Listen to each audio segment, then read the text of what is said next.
We think 70,000 thoughts a day. 90 to 95% of those thoughts are the same thoughts as the day before. And a majority of these thoughts are negative thoughts about ourselves. What state does that put us in? Survival or executive? It's going to put us into survival state because it doesn't feel good. We just don't feel good for most of our adult lives. So we don't feel fulfilled for most of our adult lives. So then now what happens when you're thinking all these thoughts?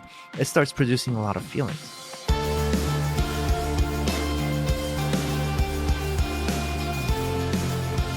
All right, what's up, everybody? Welcome to the show. Welcome to What You Don't Hear. It's time to get to know somebody a whole lot better.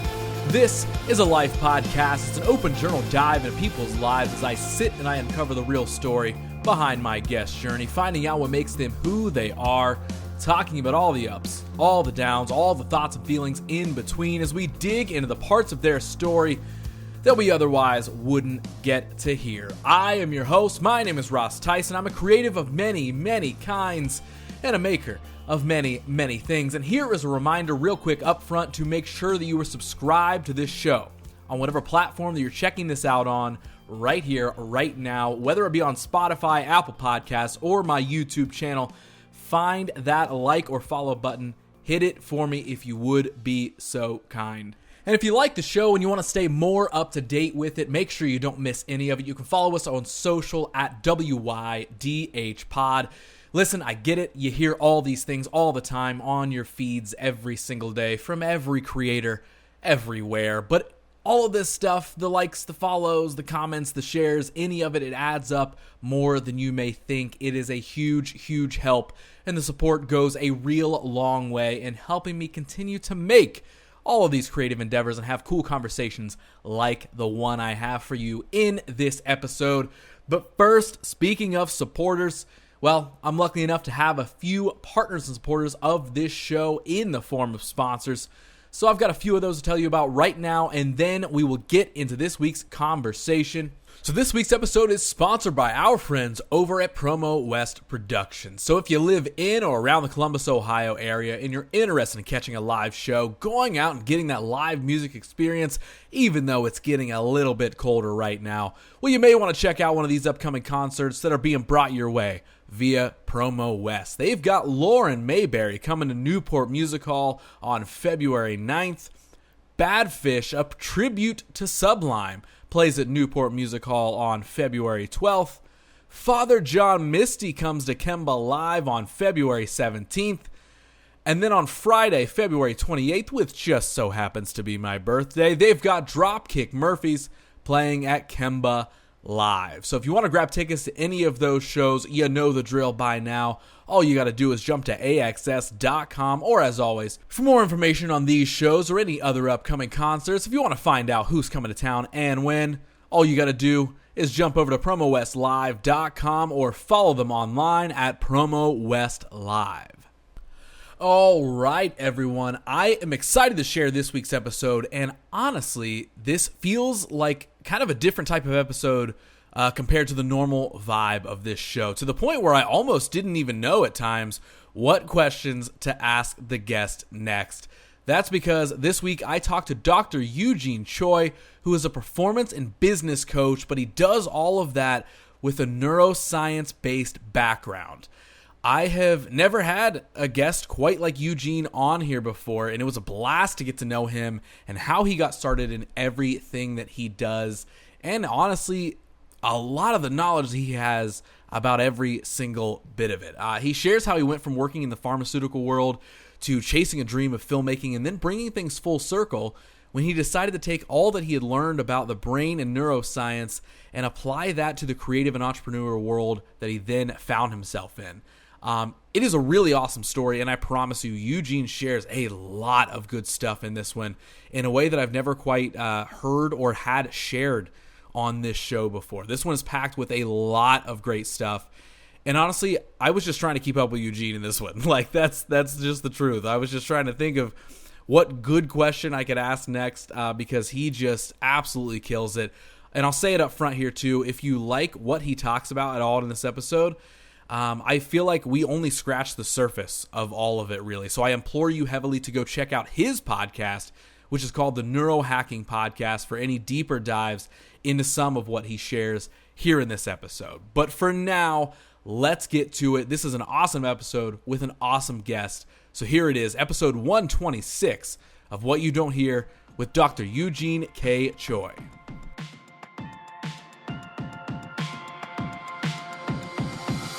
So I'm very stoked to, one, officially meet you, but also get to know everything about you sitting here virtually, at least. Because I always say with podcasts, I feel like it is the ultimate cheat code to make a friend. Yeah. And because I just feel like it's like, hey, we're just sitting down and cool. All questions are open. We're taking the deep dive into each other's lives here. And there's so much of what you do that I really do want to dive into. Yeah. But up front, for anybody who's unanointed, or even myself, just to get an actual, like, straight up explanation, how would you describe what all do you do? As a business coach? I know there's so much science backing to it, so I would love to hear from you. What all do you do? Yeah. So I always have trouble doing it in a succinct way. But at a high level, I guess, bottom line, what I do is I work with leaders. I show them how to sustain and achieve and sustain peak performance in high stress, high change, high pressure situations, right? How do you help someone operate at their best? So how I do that is a variety of skill sets that I've built over the years. So my healthcare background as a clinical pharmacist helped me dive deep into the neuroscience of how our brain works. That's kind of how I guide leaders and train them in terms of how to activate that peak performance. And in terms of a marketing skill, a communication skill, I learned that through actually my full-time filmmaking I've done for a few years. So I was fortunate enough to create a lot of content that went viral together with the team. I have written content that's gone viral. So how do you create an idea that's easy to understand and, more importantly, easy to share? Because that's what something going viral is. It makes you want to share it. So how do you share an idea? How do you share a piece of content that other people want to share? So combined with all of that, the leaders like it that I speak business. And I also got mentorship from a CEO of a company that runs like a multi-million dollar business. And that's how I got my business coaching experience, just by coaching, literally just by doing it. I was coaching like dozens of businesses per month for many years. So that helped me learn the ropes in the business world. So combine all of that together. I work with a lot of leaders, right, that are either running a team, running a company, and help them activate this part of themselves, this higher functions of their brain. Not only does it activate your performance, it activates your critical thinking skills, and it activates your creativity, your ability to think outside the box. Because for a majority of our adult lives, we're actually not accessing our highest levels of creativity, by the way, based on the research. So yeah, that's kind of a glimpse into how I do it. There's multiple facets to it on how I help achieve the result with people I work with. Yeah, man, there are about a billion things that you just explained in there that I'm like, okay, yes, I want to dive. I want to take that avenue. I want to take that route. There's so many of those things. But one of the immediate things that I guess sticks out to me is your approach from a neuroscience background of how our brains actually work. Because, I've talked to business coaches before and a lot of entrepreneurs that of course have great advice and great thoughts and opinions, but the fact that you dig into it from that facet of things genuinely is fascinating to me. And I will also say it's fascinating from a standpoint that I can sit and say that I don't know if I understand that. Right. And it's like, because in the lead up to this episode, I never tend to, write down questions or anything like we were talking about. It is just kind of a free flow of a conversation. But I was trying to think of like, okay, well, what are things that I would love to dig in with him? And it's funny because this one, I almost feel like I'm approaching differently than some other episodes, because I literally am like, man, I feel like I lack so much of the actual knowledge or understanding of really how you approach these things. And I don't mean that in like a negative sense. I mean it more in like, it is just genuinely fascinating to me to be talking to a business coach that focuses on it from how our brains actually function. And now in that, you mentioned that you had a pharmaceutical background as well. Like, so did that world obviously came first, and then was it filmmaking and then that led to business stuff? Or was all that kind of coinciding at once? Or I guess kind of take me back in the timeline a little bit. Yeah, absolutely. So pharmacist first. I did it for the money. It was a very stable career. So I actually wasn't really I didn't really love it. Right. So I had a creative side to me, which is why the filmmaking thing happened. So that's when I left behind pharmacy for the first time, and then went into the creative world, did the filmmaking full time for a few years, ran out of money, was living the starving artist lifestyle. It's so ironic. Like, that's why I don't believe everything you see. Like, you see these viral influencers out there, it doesn't mean they're making money, right?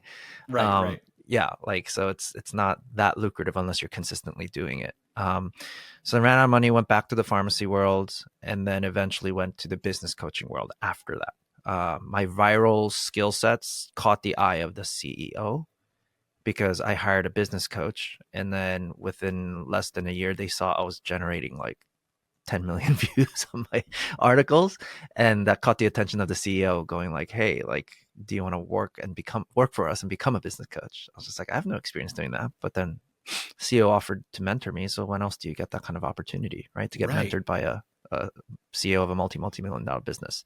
So that's how I got my business coaching experience. I did my 10,000 plus hours of business coaching, mindset coaching. Yeah. Yeah. So it went in that order, and my Okay. healthcare background came full circle. I was just like, I don't know if I'll ever use this. And then when the neuroscience stuff happened, I was just like, oh my God, like, why don't people teach this more often? Because it was Right. game changer.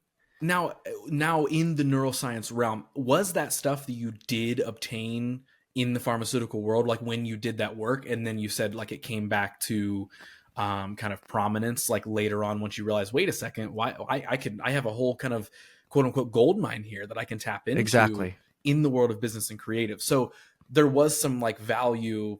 Was it? Would you call it like almost an unknown value for a while of like what you did Yeah. know about neuroscience I had, previously? I was totally leaving behind my healthcare background, right? Like, I didn't want to have, I honestly, the first time I didn't want to have anything to do with it, right?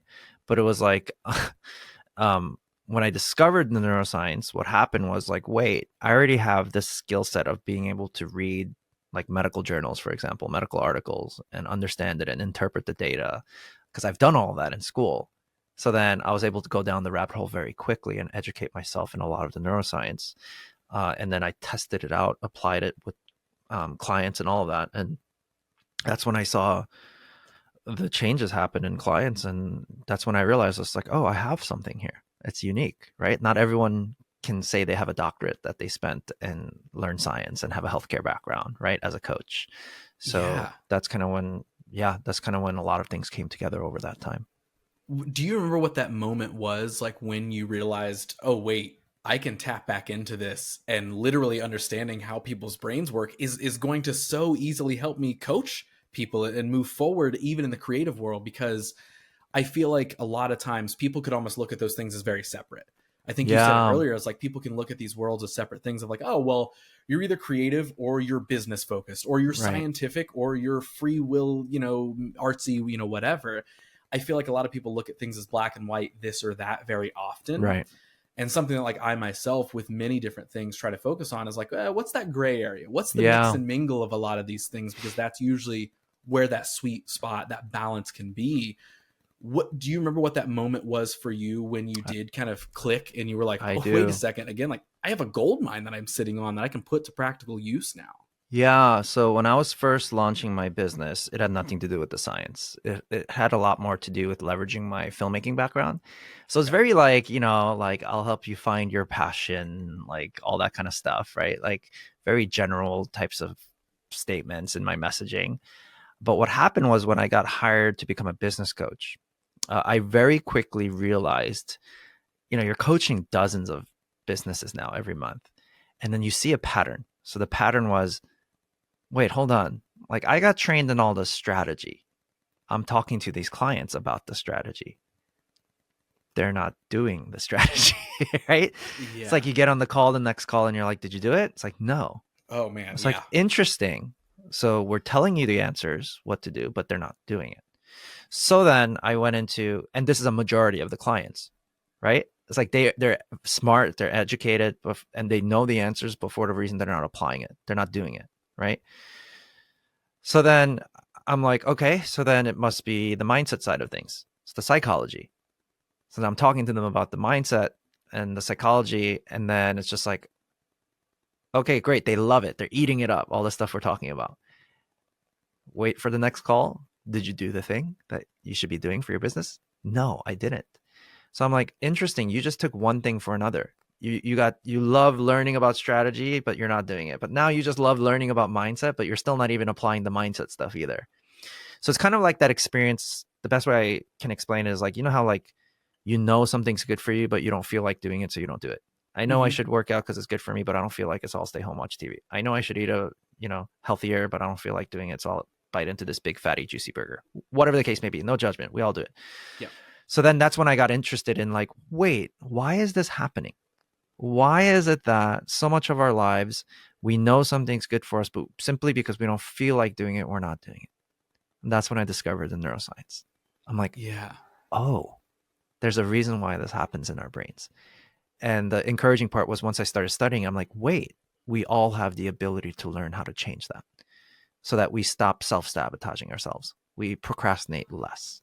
We have clarity more often. Do you see what I'm saying? So like, Yep. and that's kind of when that was the moment. I was just like, this is the thing that people need, right? Mm-hmm. And once they train themselves, educate themselves on some of the basic science, it's a game changer. And I started doing it with teaching some of it with my clients there, and then that's when you see all these results, right? Yeah. Yeah. No. Okay. So I want to dig into that a little bit. Yeah. And what was it that you uncovered from a neuroscience standpoint? And again, I'm coming at this from like I have Yeah. probably no understanding really of what this is, right? Yeah. But I understand mindset. I understand, the value of taking action behind something. Words mean one thing, action takes another. And I would say that I run into that often with clients and stuff, with a lot of the work I do, even, just friends and everything, right? You can have that, like you were talking about, that really good conversation that motivates somebody, but doesn't Yep. motivate them enough to take action, to build a discipline, to Mm-hmm. then do the thing they're talking about doing. The action is always that difficult part.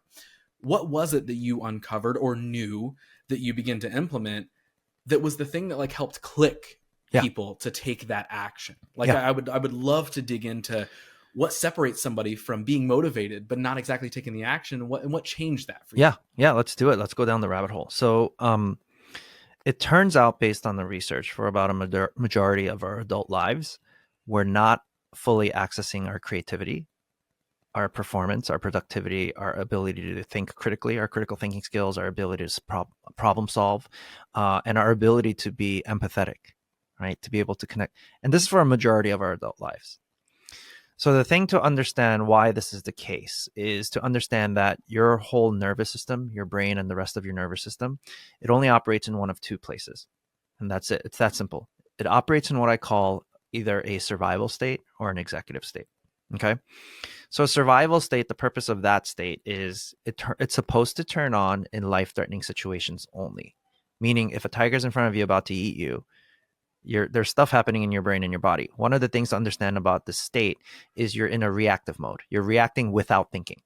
Because in a life-threatening situation, if you spend the time thinking, you might die. It's already too late. If the tiger's ready to eat you in front of you and you're sitting there going, what should I do? Right? It's like it already jumped at you and ate you, right? Yep. So that's the key quality of survival state, right? It's a reactive mode where you're reacting without thinking for survival reasons. It's what keeps us alive. Now, an executive state is where your brain's higher functions come from, right? Your critical thinking skills, your ability to think critically, right? You can actually think clearly in this mode, your creativity, your empathy, your intuition. There's a list of things that it can do, right? When you're in the executive state. So guess what? For a majority of our adult lives, there's some research that suggests for about 70% of our adult lives, we're not in the executive state. We're in the survival state. So then we have to think about, why are we in the survival state so often? It's not because you're running away from saber-toothed tigers every day. It's because the brain is surviving from emotions that don't feel comfortable. So think about how often we feel anxious, stressed, depressed, frustrated, angry.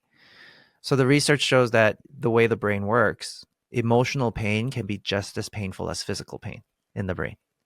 So your brain kind of gets tricked into thinking that these uncomfortable feelings are actually there to kill you, that they're harmful. So your brain immediately goes into a survival state. So that means when you're in that survival state, now you're not accessing your creativity. Now you're not accessing your intuition. Now you're not accessing your critical thinking skills. So that was the big aha moment I had. Oh, this is what's going on for a majority of our adult lives. And that's the reason we can't tap into deeper levels of creativity and finding solutions, because your brain literally cannot think. And that was like the big aha moment for me. That, like, so for me, I feel like a conversation I've had with so many people over the years, and it's going to be way less eloquent than how you just put it, right? But my simplified version of acknowledging that over the last handful of years has been, are we working reactively or proactively? Right. And kind of based off that same thought process of like, a handful of years ago, like I acknowledged, I was like, man, like I feel like I'm just reacting to everything, right? It Yes. feels like that life is just happening to me. I'm not really happening to anything. It's just I'm in a constant state of reaction. Everybody around me is doing the same thing, especially like we're talking about in the creative world. I would work with clients, we do some really cool project or something, and there's been no proactive thinking past, getting the thing done right now. And then it's like, well, what do we do? It's that action point that we're talking about of, well, what comes next? The what comes next is never the part that anybody or a lot of us tend to forget about, right? And so 100%, like understanding that, are we in reactive mode? Are we in proactive mode? It's fascinating to hear it broken down like that. And so what was it like when you started introducing this to your clients, coaching clients, whatever it may be, when you started sharing this, were people like receptive and it actually did kind of click for them? Or were they like, yeah, dude, sure. Yeah, I'll make a plan. I'll be, what was that process It like? was game changing because the rabbit hole goes deeper, right? Yeah. So step one is to acknowledge like, oh, okay, I get it. I am pretty stressed for most of my life. I am pretty anxious or depressed or angry for most of my life. I get it, right? But then it gets deeper. It's just like, wait, hold on. You don't get the whole picture yet based on the science. There's more, right? So the next thing to understand is number one is just being aware of how stressed we are, right? Like that's step one. Most people are pretty aware of how stressed they are. What most people aren't aware of though is how it impacts their life on a daily basis. So remember, if we're in a survival state for a majority of our adult lives, a lot of us don't even know what survival state looks like in our daily lives. We can't even spot it. We think it's normal behavior. We think it's a part of our personality, but it's not. So if for 70% and above of our adult lives, a lot of people are like, I think I'm in survival 80, 90% of my adult life. But if we're in it for a majority of our adult lives, like what does this actually look like? So the next thing to understand is your brain only knows how to do one of three things reactively, like you said, right? When it's in a survival state. So your brain only has one of three choices that it does reacting without thinking. It's what's called a fight, flight, or freeze response. Okay. So in an actual life-threatening situation, it's really easy to see what it looks like. You might pick up a weapon to fight. You might run for your life in flight, or you play dead and freeze. Possums are famous for doing that, right? Because their predators like their food alive, so they play dead. Humans do it too in like those war movies that you've seen, right? If they just play dead amongst the other dead soldiers so that they don't get killed. Yep. It's a survival tactic. So we're not doing that every day though, right? We're not running for our lives. We're not, physically fighting people. Then what does it actually look like? This is the part to be aware of. What does survival state when we're emotionally surviving look like? Fight, flight, freeze. Fight response looks like, imagine you get hurt because someone said something. Now you get defensive. Your brain literally views that person as a threat, and you're actually attacking them. Usually verbally, right? And unfortunately, sometimes physically, right? But we verbally attack them, and how does that end up? Someone always ends up getting hurt. Road rage is another example. My ego got hurt, so I'm trying to cut this person back off, right? And you're fighting with each other because my ego's hurt. Physical fights. My ego got hurt. Bar brawls, right? Like you get into a fight at the bar because you can't handle your emotions, so therefore you take it out physically on someone. There's also passive aggressiveness, right? That's a fight response, actually. It's like a kind of like a ninja sneak attack fight response, right? I'm Asian, so like there's like a stereotypical grandma that guilts you all the time for not visiting enough. Okay. That's like a passive aggressive fight response. Like, oh, look at how tall you've gotten. Almost as tall as the excuses you've been giving me on why you haven't been visiting me, right? Yeah. So those are fight responses. Flight response looks like things like daily life is like procrastination. Why do we procrastinate? It's because there's some sort of fear there. What if I do this now and I suck at it? What if I do this now and people judge me? What if I do this now and I find out I'm not capable or I screw something up? So therefore, I will flee from that task right now and avoid it in procrastination. That's a flight response, right? Sometimes we physically avoid people as well. I used to go to take the subway to school in high school, and my friend and I, we're heading towards the subway station, and you see one of these Korean ladies at the entrance with those pamphlets trying to convince you to go to her church. So him and I go into our flight mode. We're like, oh, we're trying to avoid her, right? And like we're walking away, but you see her approaching us because my friend and I are Korean as well. This lady comes up to us and says, 한국 분이세요? Which translates to, are you Korean? But when you're in a flight mode, we're in flight mode, your brain's reacting without thinking. You're not thinking. So my friend, without thinking, responds, 아니요, which means no. But he just responded in Korean to the question, are you Korean? Right. Right? Okay. So this is why we make stupid mistakes sometimes when you're in a flight mode, right? What does a freeze mode look like? It's kind of like when you get caught in a lie. You know, kids do it, right? They get caught in a lie. They put their hands up in there and they're frozen. It's their brain going, quick, pretend you don't exist right now. Play dead so that maybe this person will stop interrogating you. But clearly you're guilty when you're doing that. And we do it as kids and we do it as adults too, right? So that's like high level. What does emotional fight, flight, freeze look like? But then the rabbit hole gets even deeper. There's more subtle fight, flight, freeze responses we engage in every day that we don't even realize we're doing it. So for example, what's a subtle fight response? The need to be right. You ever meet those people? Always have to be right. I always have to get the last word in. Guaranteed, usually people like that are they have some sort of pain that they're carrying.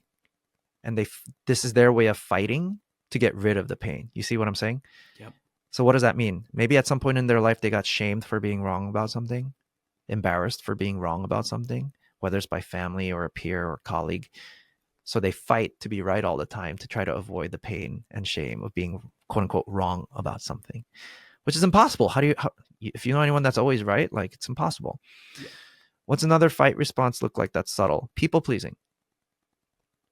We say yes to people hoping to get their validation, their affirmation, usually because we're insecure about ourselves to some degree, right? Perfectionism's the same thing. Overworking could be a fight response, right? The need to prove ourselves.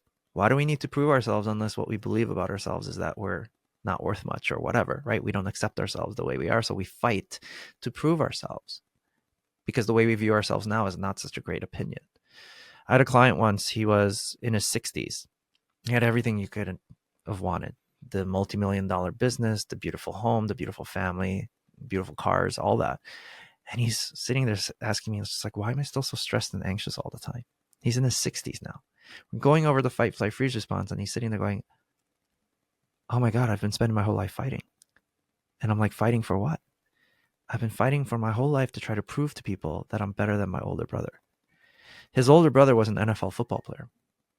And my client was sharing a memory that when he was in high school, his football coach said to him, don't even bother trying. You're never going to be as good as him. When we feel that hurt, how do we fight? We try to accomplish more. We try to achieve more, hoping that the pain will go away. And he did that. He spent his whole life obtaining more, achieving more. And what happens is the fight response always leads to burnout and a lack of fulfillment. Always. And here's him in his 60s, finally it hitting him like a brick. After all those years of working so hard, fighting to prove to people. And you know what the disadvantage is of being in a chronic fight response? Because I think this is a lot of us, right? We work hard to try to prove ourselves, right? Which is a sign to go inwards more deeper and examine yourself, right? So one of the disadvantages of being in a fight response, I had this other client, he achieved everything that quite a bit too, right? His business made the Inc. 5000, all that stuff. And he started arguing with me why you need the fight response. He's like, you don't understand. When I hit rock bottom, he hit rock bottom. His second wife left him. Both wives, the first and the second, were actually cheating on him. They both left him. Second wife just left him. He was still ordered by the court to pay over $2,000 a month in child support. And he ran out of money. He was sharing a story with me where his son was asking him to buy him ice cream. He didn't even have money for that. So he's scrounging through the change that he could find in his house and buy him one. And he didn't even have enough money to get an ice cream for himself. And he said, that was the moment I had to keep my head down and my shoulder up, and I had to bash through concrete wall after concrete wall after concrete wall. And that's how he credits that for achieving what he achieved. And it's a fair argument. I get it. And I was exploring it with him as a thought exercise. I'm like, well, what if just a thought exercise? This is not what should have, would have, could have been done. What happened, happened. It's totally fine. But what if, because you've developed a skill to get into your executive state more often, Even if it's just for a moment, you're able to put your head up and your shoulders down. And what you might see is those concrete walls that you thought you had to bash through, that you were cornered into, that was your only option. Those walls were only 3 feet wide, meaning there might have been other options. There could have been faster options, better options to still achieve the same result that you got. Because what happens when we're in a fight mode, your brain literally develops tunnel vision. You can't see outside of your tunnel.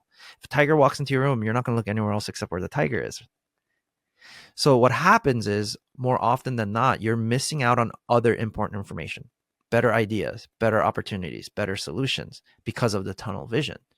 And what happens is when you're in a fight mode, you're working harder, but you're not working smarter because your brain literally cannot think. So this is why it's so important, all the little nuances here, getting really good at identifying fight, flight, freeze responses, because those are subtle fight responses. So what's a subtle flight response? People pleasing and overworking can also be a flight response, right? We say yes to people to avoid conflict when we want to say no, or vice versa. Overworking can be a flight response too. When something's not going well at home, you bury yourself in your work instead, right?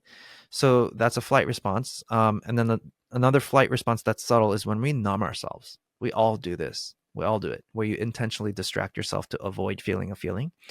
I have to just say there's no judgment around any of this, which, by the way, judgment is a fight response. And I'm talking about judging someone's character. You can judge someone's skill set. That's fair game, right? If you don't know what 1 + 1 is and I'm an engineer and I need more engineers, I'm not going to hire you.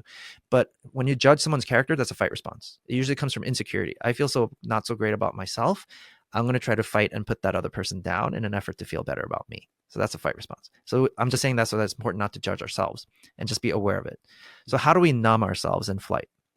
Some people do it by binge watching Netflix, binge watching television to distract themselves on purpose.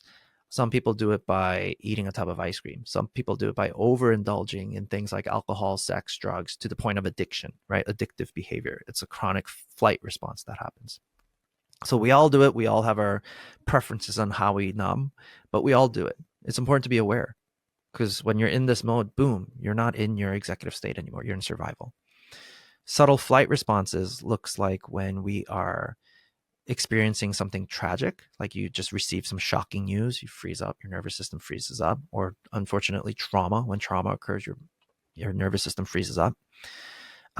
If you've ever woken up in the morning, you didn't want to get out of bed because you're not looking forward to the day, that's usually a freeze response. Or if you get put on the spot and you don't know the answer, right? That's a freeze response. This is where I realize I'm like, man, there's no such thing as laziness then.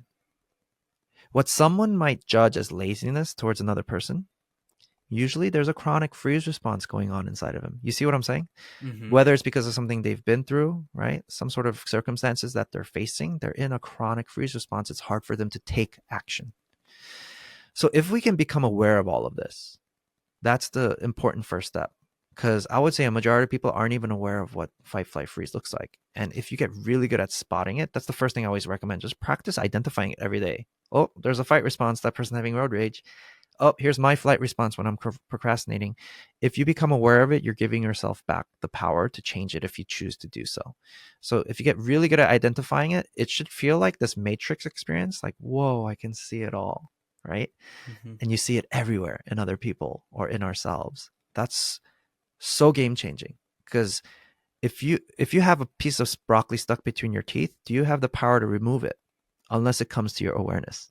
It's what gives you that power to change things, right? Someone points it out to you or you see it in the mirror. We really need this awareness. That's the first and foremost step. Mm-hmm. Now, are there like what's some of that like practical go-to that you do share with people to gain that awareness? Like, is it just in I guess layman's terms, like, can it be just as simple as like, hey, just slow down throughout your day and identify these things. Look for them. We have to notice it. Yeah. Think about any time you're stuck. The only reason you're feeling stuck is because you're not aware of something you need to be aware of to solve the problem. Because if you're aware of it already, you wouldn't be stuck. You would have already solved the problem. Mm-hmm.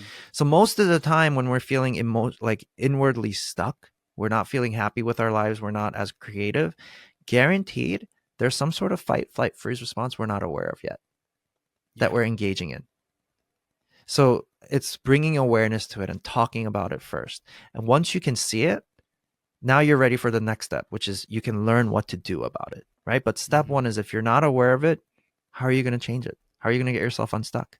Right. Right. Okay. So I do have a question. Like, I obviously I want to keep on that, deep dive into like, okay, what are the other steps? How do we take Yeah. action? How do we, once we acknowledge them, what do we do Yes. with it? But something that is like scratching at the back of my brain is to know what learning all of this in your entire process like has done for you. Like, did you have that moment personally where you were like, wait a second, I have learned all these tools. Oh my gosh, I can put this to use for myself. It made this vast change. Or was the acknowledgement and understanding of a lot of this stuff, was that like something that was always with you? Were you raised with focus on a lot of this stuff? Or I guess kind of take me back into your trajectory when it comes to a lot of this stuff. Like, was there that Yeah. breakthrough moment personally, or was it kind of something that like was a world that you were around often? Absolutely. I mean, it was a breakthrough for me personally. I didn't know any of this stuff. Okay. I didn't have the breakthrough until way later in my adult life, right? I came from a broken family. One of the things I realized was I was a chronic fighter. I worked Okay. hard, right? I worked hard thinking that I will feel better about myself one day. And the narrative I carried about myself is that I don't matter, right? Coming from a broken family. The big breakthrough I had, I remember I'm sitting there going, oh my goodness, I am using my family. I am very transactional with my family. So, what do I mean by that? I can claim, because I'm the overworker, right? I claim that I do these nice things for my family because I love them. But I don't treat myself the same way. And what that means is if I carry this belief in myself that I don't matter, part of my survival mechanism in fight mode is fight to do nice things for other people. Maybe one day I will feel like I matter. How do I know this is true? Plenty of times I get into argument with my spouse. What's my first line of defense? Well, I do this and this for you. Why don't you do that and that for me? And I'm like, why would I even say that? If I really was giving from a place of genuine generosity and authenticity, why am I holding that against her? It's because I was using her. So this was like this work not only made me a better leader, it just made me a better human being, a better husband, a better father. So it was transformative on all fronts, not just from a professional perspective, but from a personal perspective as well. Yeah. That's Yeah. so much, and it impacted my life so much. That's why I left behind my career in pharmacy to continue doing this work and spreading the Hmm. word. Now, can we, like, when you say broken family and when you say that you felt like you didn't matter, like, I feel like there's a lot of us that honestly can connect with that. Yeah, I could probably sit here and spend the next probably 2 or 3 hours sharing my side of those stories yeah, of where, a lot of work that I've had to do to overcome a lot of those things that were implanted in me, unfortunately, at a young age. Like, sure. so I guess, what did growing up for you look like? Like, where, like, is that where a I don't matter, I need to fight for the acceptance or show that Yeah, I'm good enough? Like, is that where all of that comes from? And I guess more so, obviously, whatever you want to share, like, what does that look like growing up? yeah. At a high level, definitely. Like my parents weren't abusive or anything like that, but it's an immigrant family. They didn't speak English that well. It didn't come from money. We grew up pretty poor. I watched financial struggles literally break my family apart. Like my parents split up, right, due to financial struggles and amongst many other things. But yeah, like they were rarely home. I remember cooking myself instant noodles. My mom had to teach me how to cook instant noodles so I can feed myself dinner because they wouldn't be home till past 8 o'clock at night, at certain days of the week because they're out working. So yeah, like I was home alone a lot. I was an only child for the first 10 years of my life. Um, and I didn't fit in at school that well either. I was like the awkward, shy kid. So a lot of that, yeah, like it was like that pain caused me to try to fight for acknowledgement, right? To fight for people's approval, to fight for acceptance. And yeah, a lot of that stemmed from a chronic fight response for that reason. Hmm. Yeah. And so like, the older you get, right, we get into those real formative years of Yeah. high school, and we're deciding, okay, now we've all of a sudden got all this pressure of, what do we do for a career? What do we do for a job? And that's, I feel like, where a lot of that response can come into play of, what do I do so I feel like I hold value? How can I show people that I have value by Yeah. the job title I have or the career that I choose or whatever? Did that, was that like the immediate entry into the pharmaceutical world, or what did Yeah. that, aspect look like? Yeah. I mean, for me, in my mind, the interpretation was, right, money will make you happier. Because I watched Right. lack of money break my family apart. So I was in major fight mode throughout my whole life. It was the fight for money. It was all about money, money, money, money. So that's why I became a pharmacist. At the time, like I was hearing about how you make a six-figure salary right out of graduation, and I managed to get it, not expecting to get into the program. So that's kind of how I kept fighting, right? And while I was always fighting, I was overworking. While I was in college, I remember I was working three different jobs, right? Two pharmacy intern jobs and one, like I was teaching music or I was doing delivery services, whatever it was, right? So I was always in such a hustle, always fighting, thinking that maybe I will feel better about myself if I just keep working harder. Mm-hmm. And yeah, you can probably guess where that story leads, right? It's like massive burnout after massive burnout. Right, right. I can honestly relate in the sense of like, when I, dove into trying to make a career out of, for lack of a better term, freelancing, working for yourself and in that entrepreneurial, Yeah, avenue. That was my thing for the longest time, and it took me years to acknowledge any of like am I working really hard to achieve these things just because I want them, or am I working really hard so other people can see me achieve these things and think that I'm cool for doing them? yeah, Like, I feel like that was a balance that I had to uncover, is like, it was a little bit of both, right? Like, yes, right. I was working for myself because I wanted those successes and I wanted the growth and everything that comes with it. But also in the back of my mind, I was like, hey, does everybody see that I'm working really hard right now? Like, everybody's Right. acknowledging this, right? Like, I'm Yeah. on my grind, Yeah. like that balance, especially when you're officially diving into something for the first time, is like, you want people to acknowledge, like, oh man, you work so hard. And you're like, yeah, I do. Like, thanks for noticing. But then quietly and internally, it can still feel like, yeah, but I don't feel like I'm doing enough. Or man, maybe I didn't get the results that I Exactly. wanted from all that hard work, right? And so you Exactly. just sit in, and just like you said, of course, it leads to the burnout factor. And I feel like I have experienced burnout many times over in a few different facets, where it's either, hey, I was doing, too much work in the wrong lane of things, or just simply that, hey, just whatever this was, the result that this process brings you is no longer something that serves you. Right. And I've often found myself reoccurringly trying to almost, I guess, again, for lack of a better term, grind and hustle the same way, but then acknowledging, like, wait a second, I don't even know if these are the results that I want anymore. Right. So of course I'm going to feel burnout. Of course I'm going to feel against that proverbial glass ceiling, because I'm kind of just doing the same thing when I'm ready to grow and flourish in a different realm, Yeah. and not just put in like, oh, okay, it doesn't matter how much I'm grinding in this aspect if the result from it actually isn't something that serves me well Right. anymore. So of course I'm going to be, I'm constantly finding myself over the years burn out in that process of, oh, well, you might be working really hard, but at some point that acknowledgement only goes so far of like, yeah, you're a really hard worker. And it's like, yeah, how come I don't have more of the results that I want? It's like, Yeah. well, again, where is that hard work going, and what does that hard work really mean, and what does it stem from? And so for you, for that handful of years, like entering the pharmaceutical world, was it just that, going off of a lot of what we've talked about, is it just kind of like that reactive mode where it's just Yeah. like, I need to make the money, I need to have the career, and we're set, and I've kind of set everything else aside? Like, you also mentioned like teaching music. Like, was music a passion of yours or something, or what part does that play in Yeah. this? I was very, yeah, I played a lot of guitar growing up. I used to be like a worship leader and all that for my local church. So I was very into music. I was actually applying to school to be a music engineer, like those people that do the recordings in the studios and stuff Yeah. like that. Okay. Combine that with, and that, yeah, like I had this creative side to me. That's where the filmmaking stuff came later on.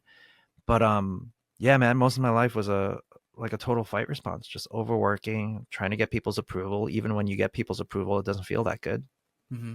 right? Like it's just like, oh, okay, cool, and then you move on, hoping to get the next approval, and hoping at some point, when's the approval going to feel good, right? Yeah. Um, so I remember I graduated, became a pharmacist, and like I just had that moment of like I remember getting my first paycheck. Like, this is the thing I've been working so hard for. I'm going to get a 6-figure salary. I'm going to have money and all of that. You get your first paycheck and you're like so aware at that point. Wait, the depression is still here. The anxiety is still here. The anger is still here. You kind of get jaded going, I thought this was a thing I needed to do. But now that I got it, why don't I feel better? Mm-hmm. And that was what really, like, moments like that was what really prompted me to, like, hold on, there's got to be more to the picture. Maybe I'm not looking where I need to look. Yeah. Now for you or for anybody listening, like when we're in that moment where we're starting to acknowledge that, wait, the results I thought I wanted aren't really making me feel how I hoped they would feel. What does that process of acknowledgement look like? Again, either for you or what you share with other people. I know we talked about identifying the responses that we have to things. Are we in flight, fight, freeze, and all that sort of stuff? But in that moment, or anybody who's in that moment, like, what does it look like to stop and acknowledge that? Like, is it digging into something like what do I feel like my why is, or more so, what do I feel like actually would bring me joy or bring me fulfillment? And I ask that from the standpoint of, that was a big unlock for me personally over the last handful of years. Is for the longest time, I believed that a creative career was kind of like the thing I wanted, right? Anything doing any stuff creative was like the ticket. And I still sit at this day. I do 100 different creative things. I love doing all of them. But at some point I had to acknowledge again that burnout that I talked about earlier in all these different forms that it was taking, where I wanted to kind of quit everything that I was doing. And I was like, why does it not feel, I'm a freelancer, I'm self-employed. Like, that was what I wanted. Right. And I had to kind of slow down and acknowledge, well, am I really ever focusing on personal fulfillment? Right. Or am I in a reaction mode, a fight mode? And I'm just kind of trying to collect things to be like, oh, a little bit of this tastes good. A little bit of that feels good. Great. We're fine. All right. Everything must be going, when I actually at my core, there wasn't a lot of substance to what I was ingesting, quote unquote. Right. There wasn't a lot of sustenance coming from the things that I was ingesting, quote unquote. And that for me, the real turning moment was acknowledging, like, how often do I focus on something that genuinely fulfills me?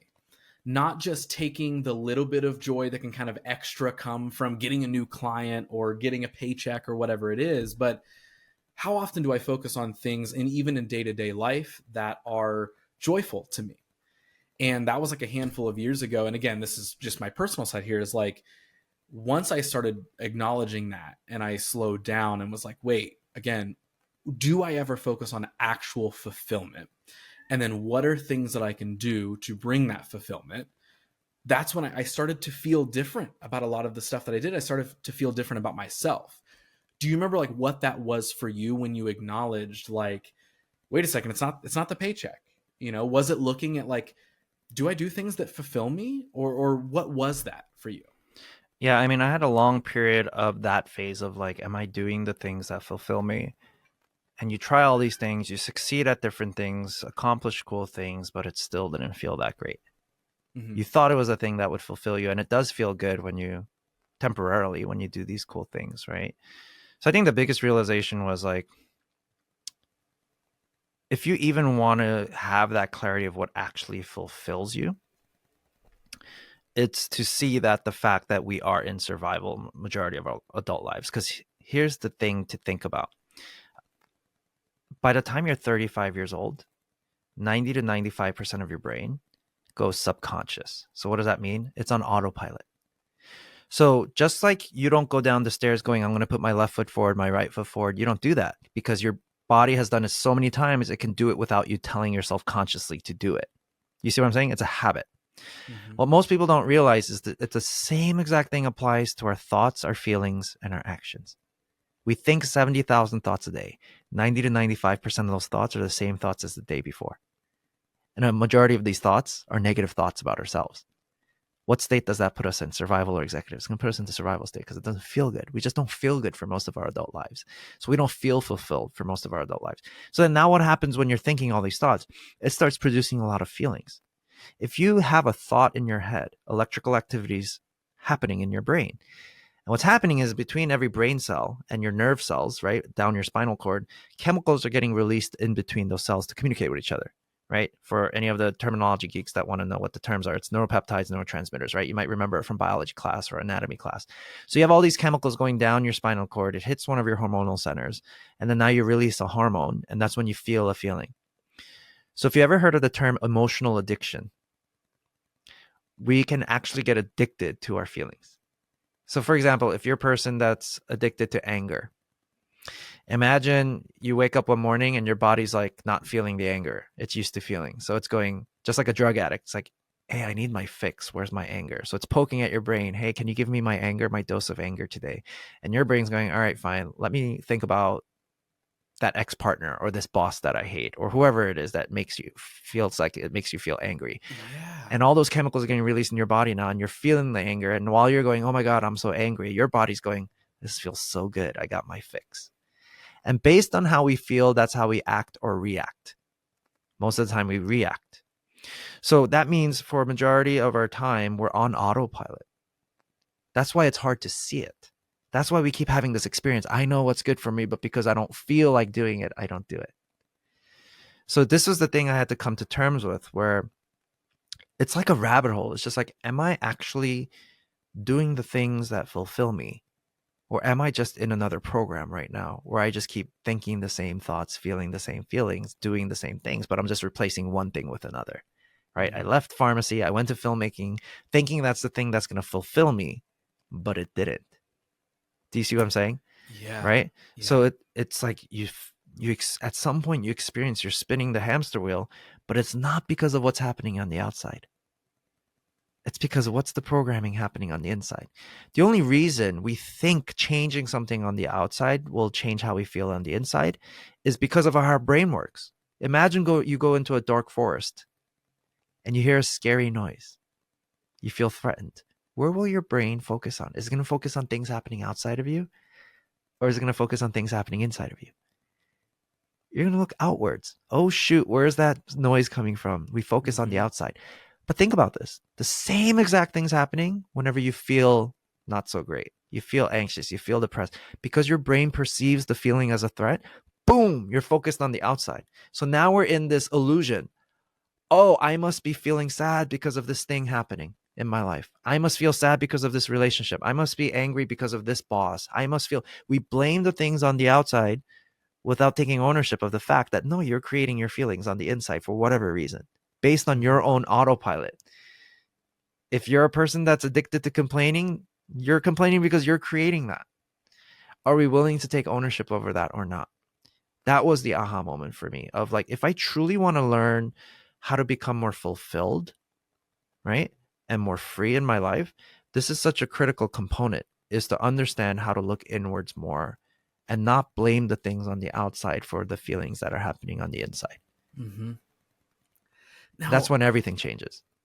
I really want to know what that transition for you at first was like, from going from the pharmaceutical world into the world of filmmaking. Like, Yeah. I would assume, just as hearing the story here, like, did that feel like a scary leap to make, or was it more exciting than anything of like, yes, I'm doing a thing that's going to fulfill me. Like, this is going to be it. I'm getting out of the quote unquote mundane world that I was just doing for money, and now I get to be creative. Like, what was that? How did that feel for you in that moment? It was both terrifying and exciting. Yeah. Yeah. I literally left behind my life in New York City to move to Los Angeles.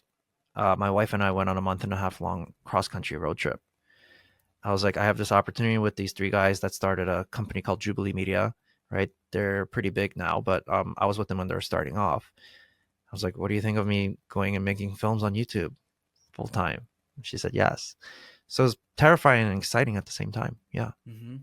And so, like, I guess, how long was that trajectory? Like, how long had you been in the pharmacy world?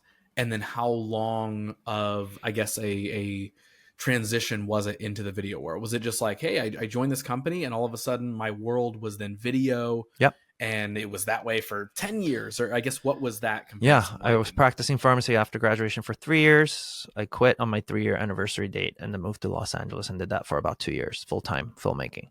Okay. So, yeah, I mean, like, it was a dream come true in terms of like I did all of the things. I was Mm-hmm. writing scripts for celebrities. I was working with celebrities, running projects. You get to meet really cool people. All that stuff was happening. Making viral content multiple times that was picked up by television. Yeah. All of that stuff happened. But yeah, even kind of like going back to earlier, I was accomplishing all those things, but my inside was feeling emptier and empty. I'm like, this happened. You're I remember I was doing a project for a guy named Jeremy Lin. He's the first Asian American basketball player, right, in the NBA. And we launched it, and it's like going viral. It's like 3 million views, and they're like, "Congratulations, like Eugene, like you put in all this hard work. You made a lot of this stuff happen." And I'm like, "Okay, cool." Like I was just so burnt out after doing all that, right? Yeah. And it's the thing you thought you wanted, the fame, the acknowledgement, the approval. I was getting all of it. Didn't feel any better. So what in that moment could you acknowledge that was missing? Like what was it where you when you did take that slow down moment and you were like, okay, I'm doing a lot of cool stuff, but why doesn't it feel cool? Like what was it that you uncovered in that moment? That it's an inside job, meaning something's going on inside of me that needs to be looked at now. Because I have finally having this experience of no matter how much change I create no matter how much I change things on the outside, it's not changing the inside right now. Mm-hmm. So then I'm the problem. It's starting to come to terms with that. Something has to be done inside of me now. Yeah, I could go on and get more acknowledgement and stuff, but there was a moment of realization. It's like, no, that's not going to work. Even if I had whatever more, right? Yeah. So was it at that point in time, did you essentially just leave Video World behind and go into a different realm? Or Yeah, what was after that? the 2 years, I went back to the pharmacy world because we ran out of money. And then kids came into the picture. So then that's why I stayed in pharmacy for a little bit. I eventually became a supervisor. So that I got a lot of leadership experience from that. I was managing 6 major hospitals and over 250 clinics in Los Angeles County. Um, yeah, man. And then same thing. Like just feeling so empty on the inside because I'm just working to support the family, but I'm like, I don't feel like I'm really fulfilled or expressing myself, right? And I remember like by the time I was a supervisor, I just had my second kid. And that was when I was like, I don't want to be the dad that tells their kid how to live their life by just telling them how to live their life with my words. I still want to be able to show it in some way through my life. And you see, creativity, I realize, is a expressive act. It's a form of self-expression. But most people, when you're doing it for self-validation, it's not creativity. That's survival. You want acknowledgement. You want fame. You're not expressing yourself. You're expressing your insecurities, if anything, right?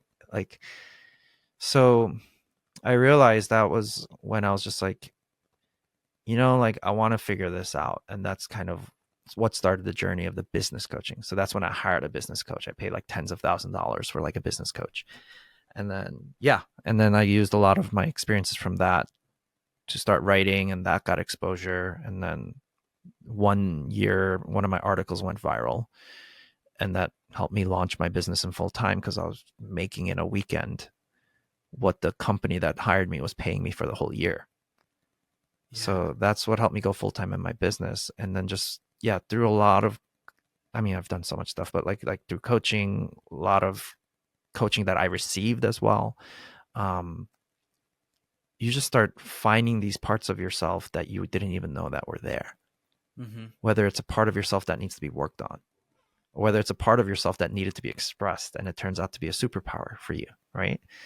Um, yeah, man, like I think a moment of when the neuroscience stuff started happening, because that really started kicking in when I was doing the business coaching. That's when I really started diving deep into the neuroscience.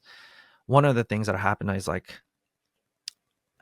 I mean, there's so many rabbit holes we can go down, but like one of the things I realized was I remember I was getting upset at my daughter. She was like 3 or 4 at the time. And I said this phrase to her. I said, "You're making me so mad right now." And I'm sitting there reflecting because now I know all this stuff about the brain by that point. I'm sitting there, how might a little girl interpret my words? Well, number one, she's being told she's the cause of daddy's anger. So in her mind, that might become real. She'll believe it because kids believe anything, right, that you imprint on them. Which, by the way, you can't be the cause of someone's emotions, by the way. Neurologically speaking, I'll explain why. But number two, I'm like, she must be thinking, well, daddy's so scary right now when he's mad. And it feels like he doesn't love me. And I'm sitting there because what's happening in my brain is I'm in a fight mode because I used to have a lot of anger and resentment towards my dad. Like I used to think thoughts, if I'm ever dad, I'm not going to be a bad dad like him. So my brain's going, hey, she's not listening to you because you're a bad dad. So I go into fight mode and my brain's literally viewing her as a threat. And now I'm attacking her when the very thing I want to be with my daughter is deeply connected. So, and I'm sitting there realizing that, and I'm thinking about how might this impact the little girl as an adult then? What if she ends up with a partner, maybe with a boy one day, and he's pressuring her to sleep with him and she doesn't want to? But because she's afraid of making him mad, she'll say yes when she wants to say no as a flight response or a fight response, right? For approval, the fight for approval. And that got me off my butt. And I walked over to her and I apologized. I was like, hey, like, I'm so sorry. It is not your fault. You can never cause daddy's anger. The only reason daddy's angry is because daddy's scared. And I had to explain it to it like I would to a child, right? Like, think about if you go to a mommy lion and it's with its babies. If you approach it and the mommy lion thinks you're going to hurt it, it's going to use anger. It's going to growl at you to try to make you go away. It's the same thing for us humans. When we're angry, it's because we're scared of something. We're feeling vulnerable. So I explained to her that that's why you can never make daddy mad. It's the only reason daddy's getting mad is because of daddy's stuff. Because there's such a thing as other dads who might not get upset in the same exact situation. And I simply changed it from you're making me mad. I started changing my language when I'm around them. Instead of saying you're making me mad, I would say I'm feeling mad. And that was a huge lesson for me. I'm like, oh, this is a huge lesson in what ownership actually is. When we're able to take ownership of all of our thoughts, our actions, and our feelings, that's when everything changes. That's when you're giving yourself the ability to get unstuck, to change the autopilot in you that keeps running. And that's when like a leader says something like, oh, my team's pissing me off today. Or I'm so upset because this and such happened in the business. Then I'm able to invite them to really take it deeper. It's like, is it really that the thing that happening on the outside, is that really the cause of your emotion? Or is there a meaning attached to the experience that you're creating as well inside of you that's causing the emotion? Right? So when we're able to take full ownership, that's what I realized. That was a moment for me where I'm sitting there going like, oh, I get it. Because if we're not willing to take ownership, we stay in survival. We stay in our autopilot. We're not accessing our levels of creativity. If you're in that mode, the fight, flight, freeze mode, who's the focus of your brain? It's all about me, me, me, me, me. Because your brain actually thinks it's about to die. So I was realizing, I was just like, oh, I keep just making things about myself. I'm like a very selfish person when I'm in survival, which is literally the function of it. So that's kind of when it like really opened my eyes of like, what would it look like? Because if I truly want to tap into creativity, we have to be able to get out of that. Do you see what I'm saying? We're not then we stop creating for validation. We're actually creating as an act of self-expression, because that's what true creativity is an act of self-expression. But we can't express ourselves when we're stressed fully. When we're stressed, we're just focusing on taking. We're not focused on giving. It's like, what can I have for me? It's all about me, me, me, me, me, me. I need to survive, right? My ego, it could be money. It could be, you see what I'm saying? Yep. So that was a big aha moment for me of like, that's why I'm saying it's like, it was so transformative for me, because now that I'm seeing it, it's empowering me to actually change things, and also help other people change things too when they're feeling stuck. But it's just like, it started with that journey of like, just becoming aware of the things we're not aware of, right? How many times do you look back in your life at a younger version of you and you're like, that person didn't know what they didn't know? Yeah. But we have to ask ourselves, well, why don't we go into what we don't know? Why do we tend to stick with what we know? Guess what? It's because of survival state.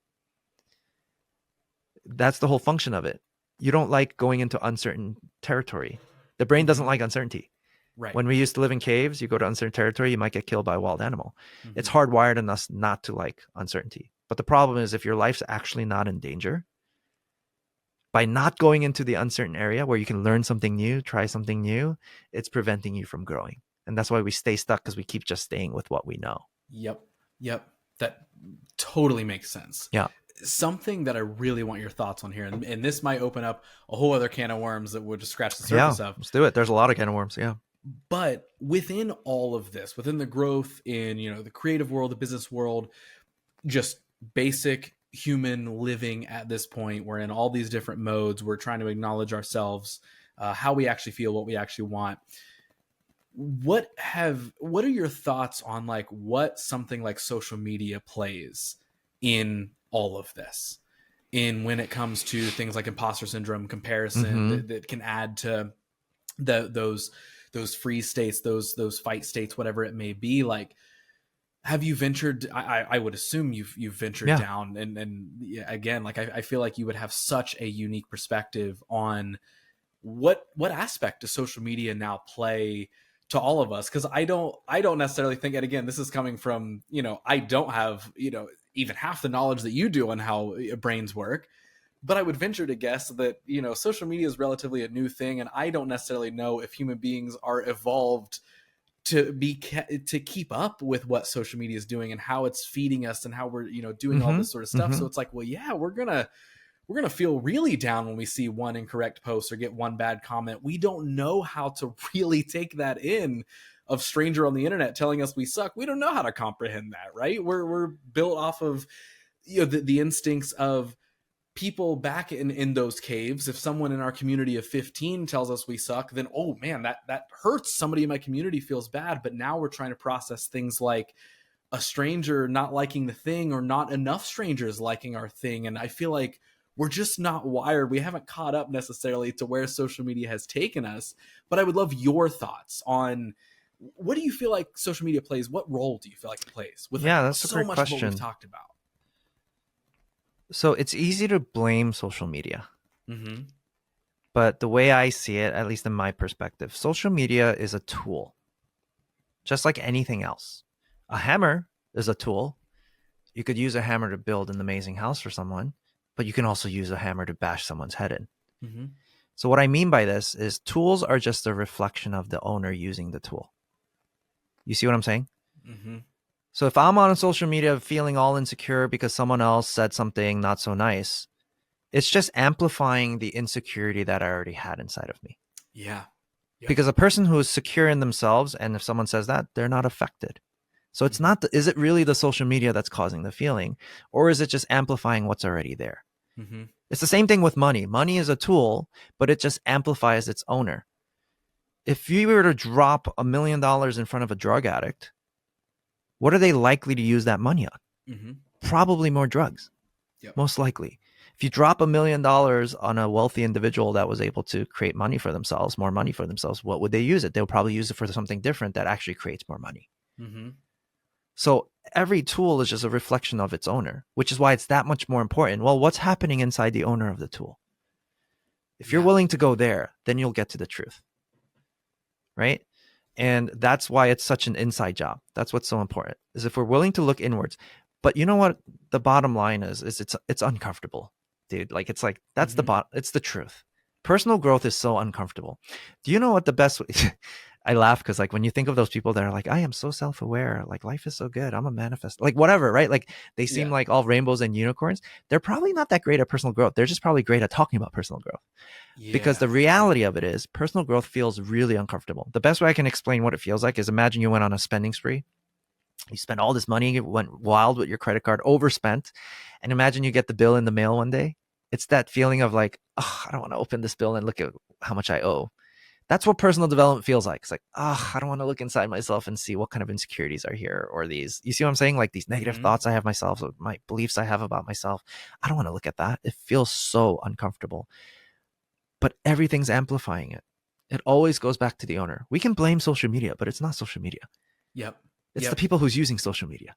Yes. And I asked that because I have that conversation so often with a lot of creative peers, right? Like, I've went through so many, relationships with social media over the last, since we've had it, last decade more, and all that sort of stuff, where now I genuinely feel relatively pretty comfortable with how I use my social media, right? Like you were saying, it's a tool, and I like to use that tool to share creations, share thoughts, and connect with people. And sure, there's always going to be an annoyance here or two, but having that acknowledgement, or having the understanding of like, does this really matter that much or not? But I have the conversation with a lot of creative peers often where, a common thing that comes up is a lot of them are timid or scared or not interested in, like, they don't want to share their work, right? They make all these really cool things, but they're too timid to share their work because they're like, well, it's not like this, and I don't know, there's not a point because I'm not trying to be an influencer, so I guess I shouldn't post, because if I don't post a bunch, then I shouldn't be posting at all. And it's like, again, a very like kind of a scarcity mindset of like, it's either this or that, it's either all or nothing. When again, it's like, well, just own up to who you are and share what you want to share, and don't worry if you have 100 million followers and a billion likes and all this sort of stuff. But I think, again, like that's why I asked that, of what part you think social plays in all of this. Is that it's a reoccurring theme that I speak with so many people about, where they're like, man, I have all this stuff I want to share, but I guess if I can't do this, if I can't be an influencer who's super famous, none of my stuff has any value. But the idea is, well, what value are we putting to it ourselves? Like there still is value in the fact that you made the thing.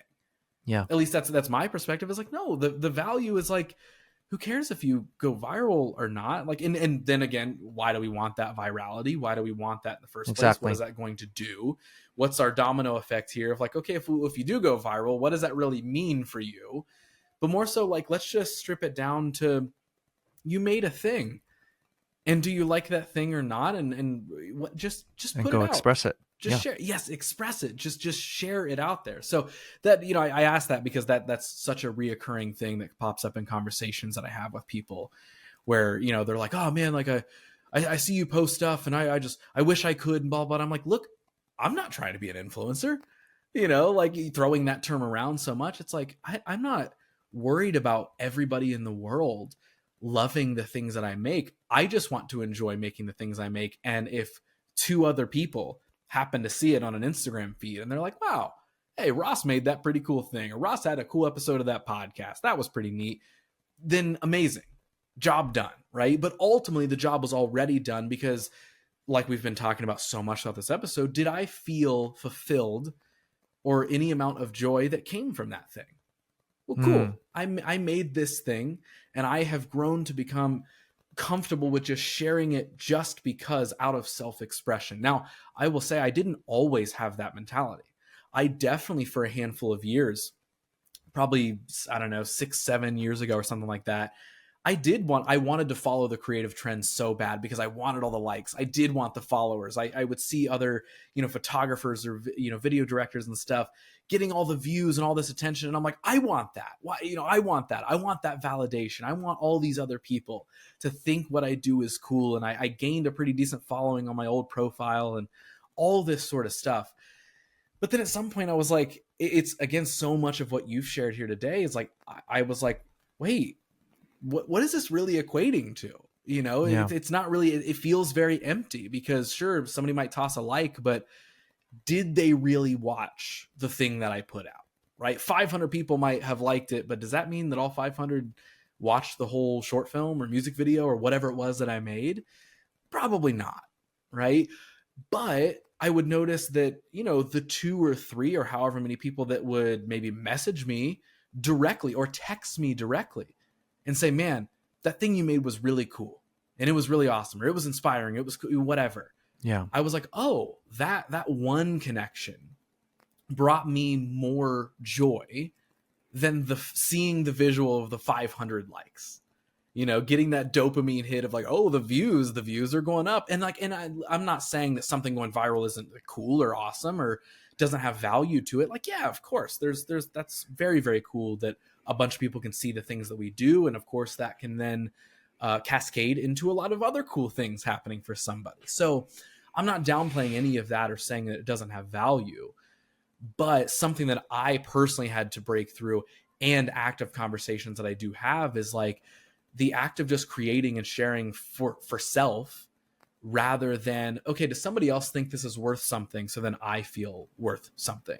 Right. Like, does any of that make sense? Makes total sense. Yeah, yeah. I firmly believe that there's greatness inside every one of us. And a lot of times, majority of the times, we don't feel so great. Right. I think it's in our inherent nature to create.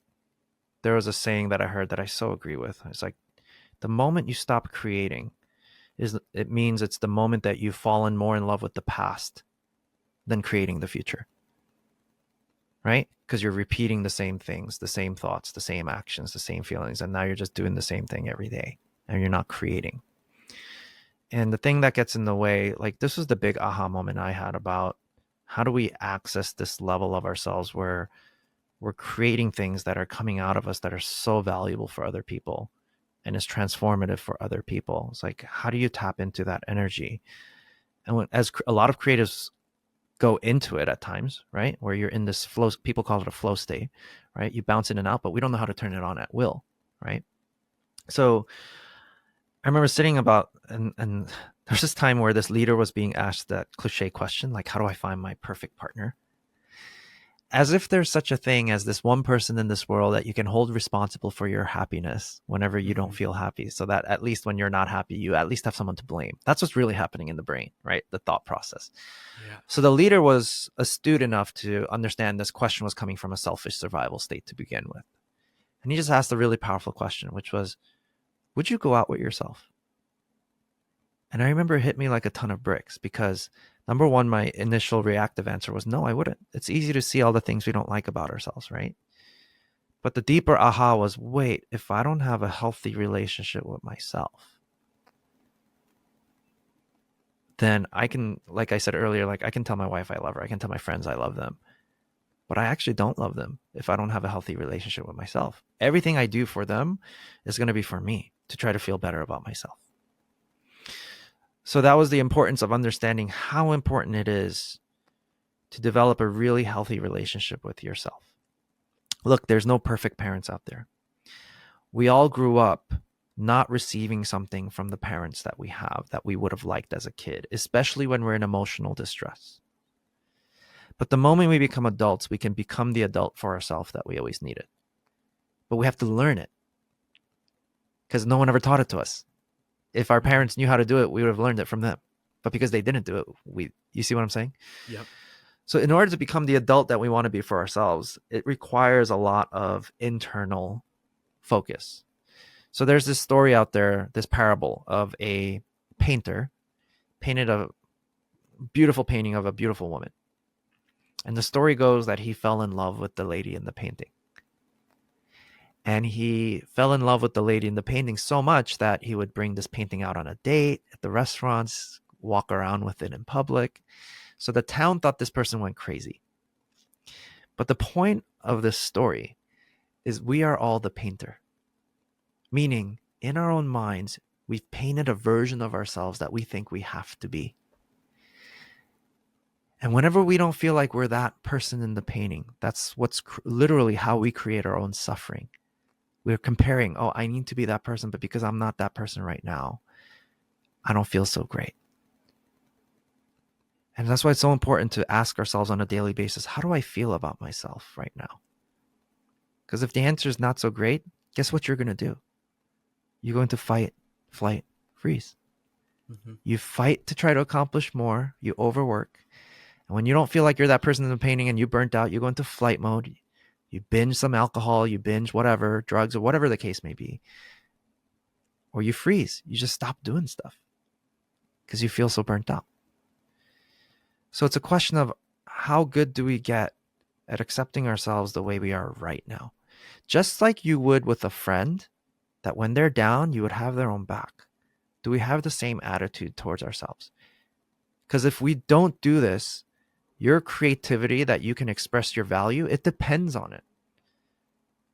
You ever see the starving artist? Like, it's really for self-validation.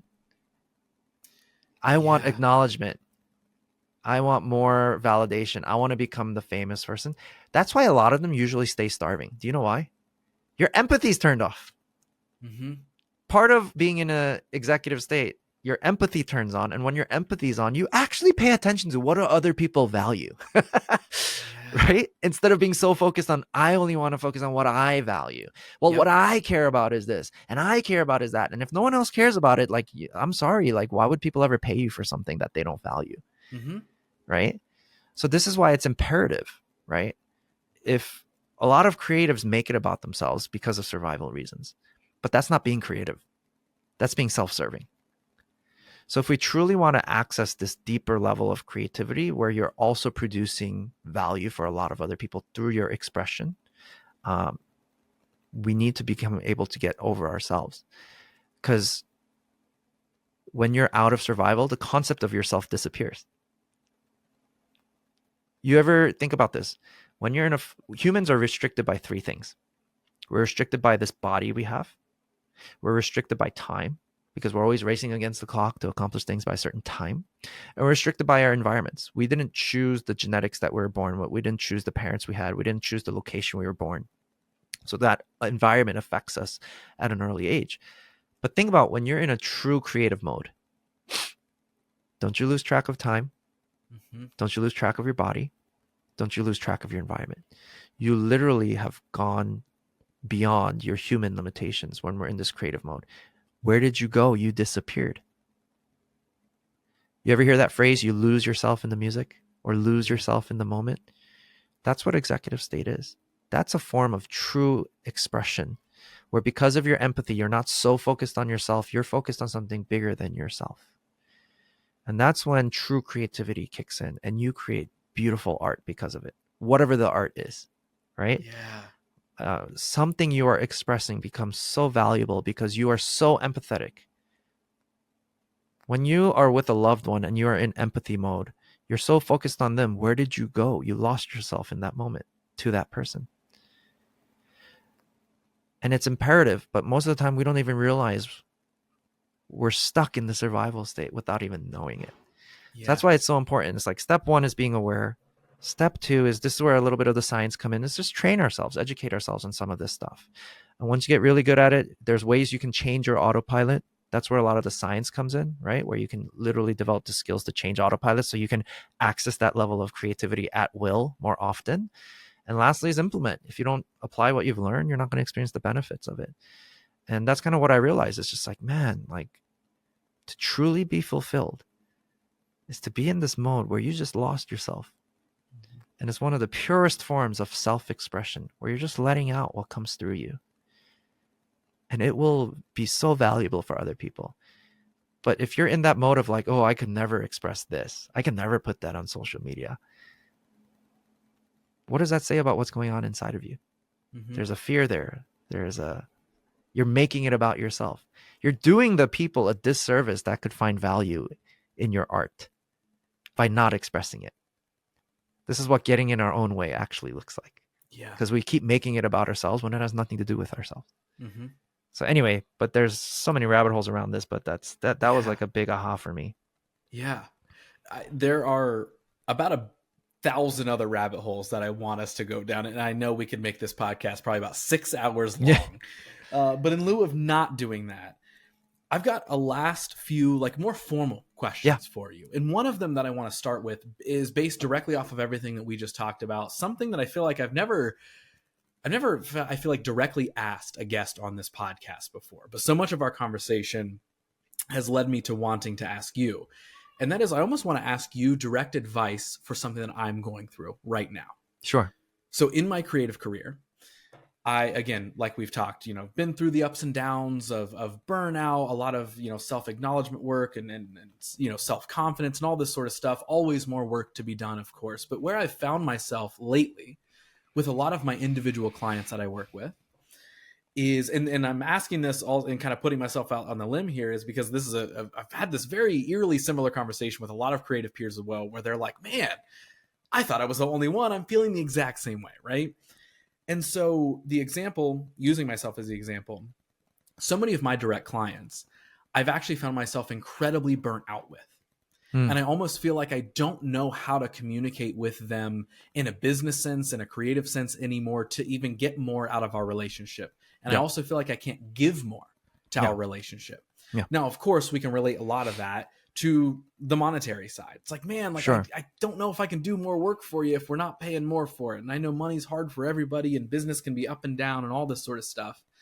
But I feel like lately I've been met with more brick walls from others that I work with than ever before, where they're not looking for that creative experimentation. They're not looking for those authentic routes. It's just, hey, do the bare minimum and let's just get that done. And that I now feel, I'm like, man, I'm burnt out. And I feel like I need to make a huge pivot in Yeah. what I do, the type of work that I do with people. Now, hearing all of that, I don't know if that was a good question No, necessarily, I'm with you. if I structured it the right way. Yeah. Yeah. But what would you say to me going through that, where I'm like, man, like I like aspects of working with some of my clients, and I need all of them from a monetary standpoint, right? We talk so much about, hey, I need the money. We got to do it for the money sometimes. Sure.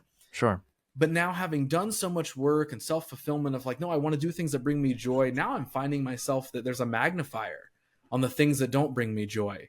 And I tried to create this creative career that I now am somewhat unhappy with because I'm finding all these other things that do bring joy. Right.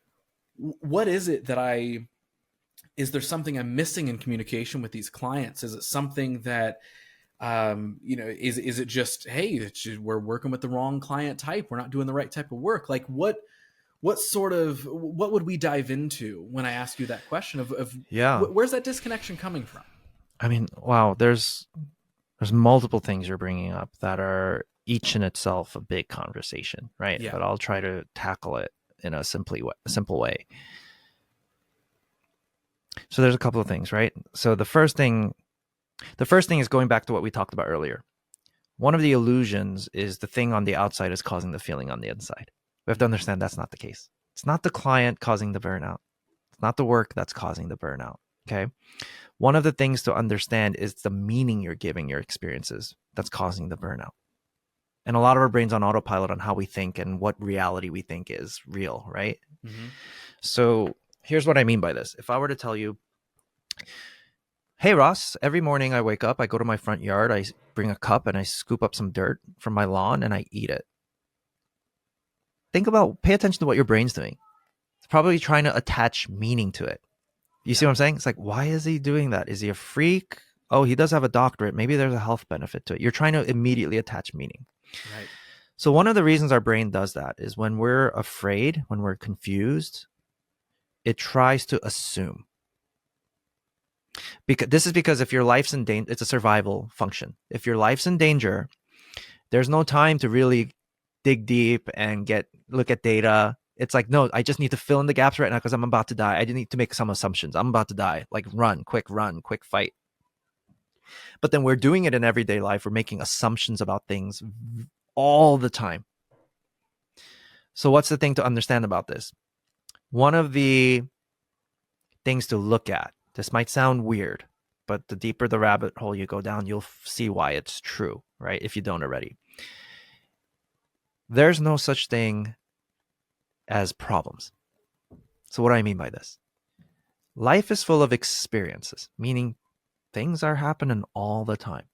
Difficult client, resistant people, conflicts, things are happening. But the only reason we suffer because of the things happening is the moment we attach a meaning to the thing that's happening. Oh, this client's being difficult. And because this client's being difficult, this is why I'll never have the life that I've wanted. And now I'm feeling suffering. Do you see are you following so far? Right. Yeah. So, but the problem is when our brain's in survival, it will focus only on the problem. This is why people stay stuck when they're in survival. You're so focused on the problem. It doesn't mean you're using the mental energy to solve the problem.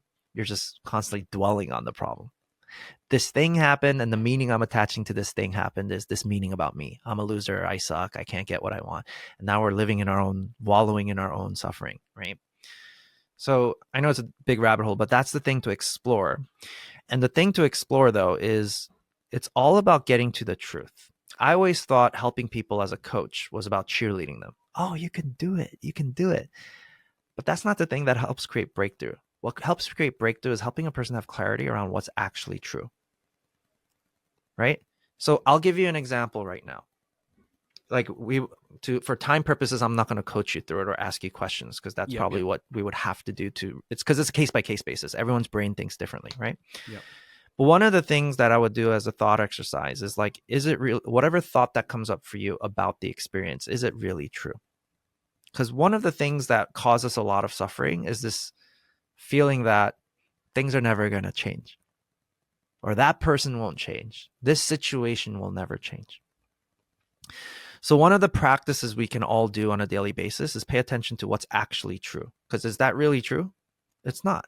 You know why? I'll point out some facts right now. Everything in every moment is always changing. That's the truth. What do I mean by this? The light you have in your room right now, it's not the same light it was a second ago. It's a new light that you're getting every second, every millisecond. If that wasn't true, why else would you get an electricity bill at the end of the month? You're getting a new light every second. It looks like the same light. It's an illusion, right? Oh, that's the same light. It's not. No, it's changing every second. Now think about your body. Your heart is beating 100,000 new heartbeats for you every single day. Your lungs are breathing 2 million liters of air for you every day. 2 million liters of air to get that oxygen through your body to help it stay alive. Every single second, 25 million cells have just replaced itself in your body. Boom, there's another 25 million cells. When we're in survival, we want predictability. We want things to feel the same because it feels safe for us, even if it means you create an illusion for yourself. Like, am I ever going to get out of this difficult situation? I don't believe I'll ever get myself out of this. That's not true, but we convince ourselves it's true in the moment. That's why we're feeling not so great. We convinced ourselves of something that's not true. But the more we get better at, no, let's pay attention to what's actually true. If everything's always changing, why can't you change? If literally everything is always changing. If we keep our focus on the truth, you will find the inspiration. You will find the resilience. You will find the energy. And there's lots of ways to do this. And it is important to have private support too if you need it, right? But what's the thing bottom line, what I look for is what's the thing you can look at that's actually true, that the more you focus your attention on the truth, you find the energy that you're looking for and the clarity and the creativity, right? We all have the ability to choose where we pay attention to, right? I can tell you, look to the left, look to the right. The problem is your autopilot is used to paying attention to certain things without you telling it to do it anymore because you got so good at doing it. Right? If we're used to paying attention to all the things we don't like all the time, if we're used to complaining all the time, if we're used to, your body and your brain just does it without you telling it to because it went into autopilot mode. You programmed yourself to do it that way. So this is why it's so important to look at the programs and change the programs, because something in your programming is probably happening and attaching a certain meaning to what's happening right now when it's just an experience that's happening, that's already passed. But the brain is interpreting what's already happened and attaching a meaning to it now, even though it's past, old news. Humans have this weird ability to do that, to dwell on something. If you look at wildlife, if you look at a deer that just outruns a tiger when a tiger chased it and it doesn't get eaten by the tiger, you know what it does? After about 90 seconds, you see it kind of just shake off the experience like a dog shakes off water, and it literally just goes back to eating and drinking. It moves on with its day as if nothing's happened, even though it almost died. It literally is not sitting there going, oh my God, I almost died. You know who does that? Humans. Oh my God, I almost died. And you're thinking about it for days. You're thinking about it for months. You're thinking about it for years. And you keep recreating a past experience in your current experience. And you're causing your own autopilot of suffering, right? And it's so interesting because I was just talking to a neuroscientist the other month. You ever hear this thing that your memories, most of them are not even accurate? I don't know. We're horrible at remembering things. Not even that, we're horrible at looking at the full picture. Put 10 people in a room through an experience, you'll have 10 different stories with slightly different stories because they have a different perspective or they saw something different. They're paying attention to something. It's not the full experience. So all of our memories are just a bite-sized piece of the experience. But you know what's even more trippy? Guess what? Every time you access one of your memories, you're distorting that memory even further because you have new information in your brain now. You have biases. You have opinions. So all of our memories are just distorted. It's like you have a memory of a memory, and then it keeps going. A memory of a memory of a memory. Now you have a memory of a memory of a memory, right? Like this is literally how we have such distorted memories in our brain that we think these things are true. Oh, life sucks. Life is hard. I can't do this. I'm never going to get out of this. And our brains literally try to hold on to that because it feels familiar. If that's what you're used to doing, if we're used to complaining, if we're used to looking at the glass half full, that's what it's just used to doing. But it's hard to get out of it because you know what it feels. You ever hear the psychology behind why people in abusive relationships stay in abusive relationships? Is it the comfort of it's familiar? Exactly. Yeah. To step out of the relationship, even though I know it's abusive, it feels that much more scarier because it feels uncertain of what's going to happen. But at least here, I know the abuse is predictable. So it actually feels safer, as twisted as it sounds. Yep. But a lot of us are in that same abusive relationship with our own selves. Right? I'm used to complaining. I'm used to looking at glass half full. I don't want to go into this other side and actually look at the truth, or maybe prove myself wrong on why I can do this or why things might change. And if we can get good at looking at the facts, because the facts are everything's always changing. And then someone might argue, I'm bringing up a side tangent here. Someone might argue, well, the money in my bank account's the same. That's not changing. I'm like, no, it is changing. You just don't feel it. You just don't see it. You know what's happening every day? The value of your dollar's changing. If the government prints 10 billion more dollars, it still might say $10 in your bank account, but now it's worth $6 based on how much more money was printed. The value of your money is changing every day too. Everything's always changing. But that's the problem. We fool ourselves and put ourselves in a reality that feels like it's not changing. But that's part of the problem. Yeah. Oh, I'll never change. Or I can never do this. Or I'm not that type of person. Or that person will never change. This person's such a jerk. Oh, the situation will never change. That's why I can't do this, or I refuse to do this. Or I'm too afraid to do this. We live in that autopilot, and we live in the matrix of our own false realities, and we need to break ourselves out of it. So that's the thing I would examine. Is like, is it really true that having this experience you're having right now, right? And then the other rabbit hole is, I read people for a living. That's what I do now, right? As a coach, right? There's always tells. You want to examine yourself. So I'll just give you a couple examples. If you know anyone that have trouble taking compliments, that's a tell that they're autopilots in survival. You know why? It's because the nice thing being said about them contradicts the not so nice thing they believe about themselves. That's why they feel uncomfortable. Another big sign is boundaries. So logistically speaking, practically speaking, for a situation like yours, it's like, man, I have these clients. It might be difficult situations. Maybe it's not a fit, but I'm afraid financially we're going to take a big hit if we set a boundary. Why are we afraid to set boundaries? Right? Someone might go, oh, like I let this person do this, and I'm so pissed at them now for doing that. Why did they do that? But the same goes for the person too. It's like, why did you say yes to it? What do you have, or why didn't you say no? Why do we have trouble saying no when we want to say no, or yes when we want to say yes? Guarantee there's some sort of survival tactic there, right? Where you're either fighting for approval or we're operating out of some sort of fear. I'm afraid XYZ.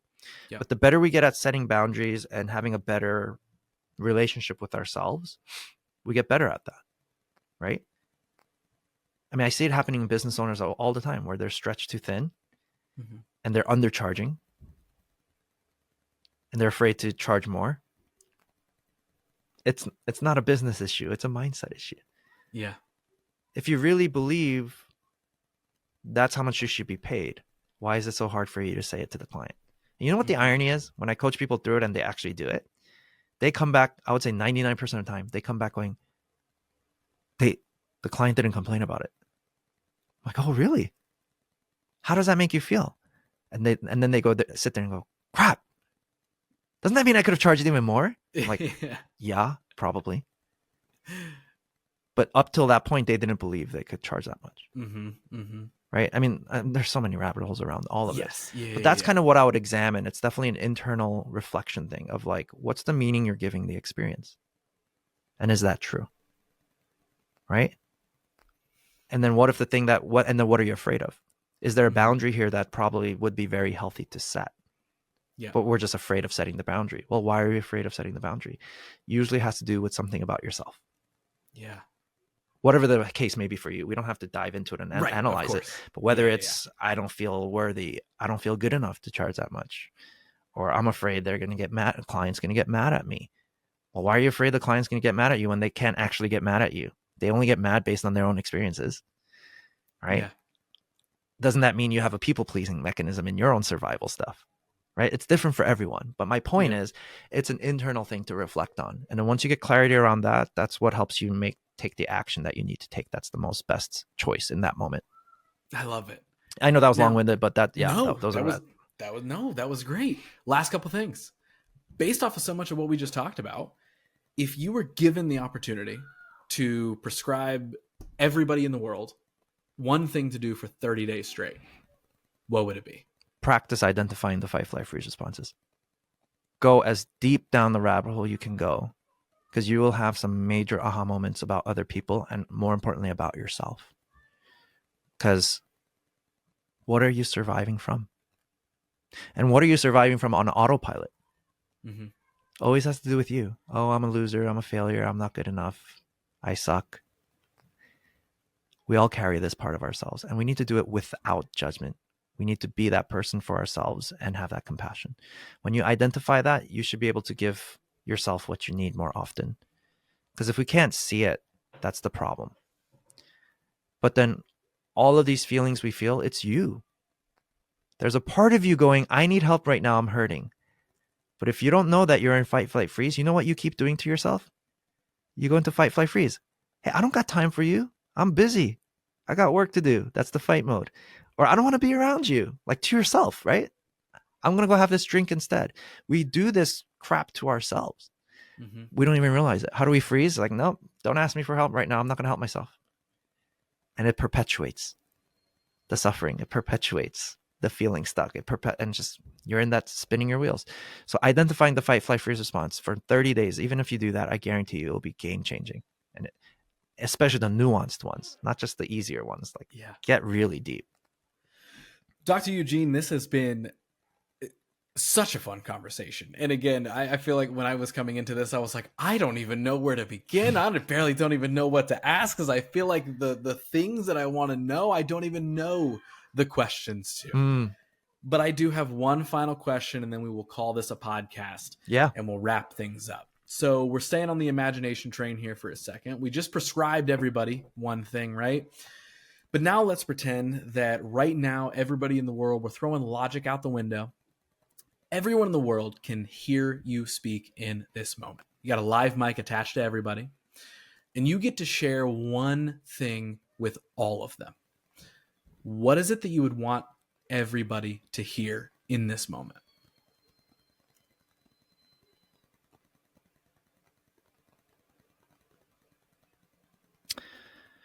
I remember working with a client once, and we're having this conversation where he was talking about his dad and how he's worried about his dad because he's getting really old.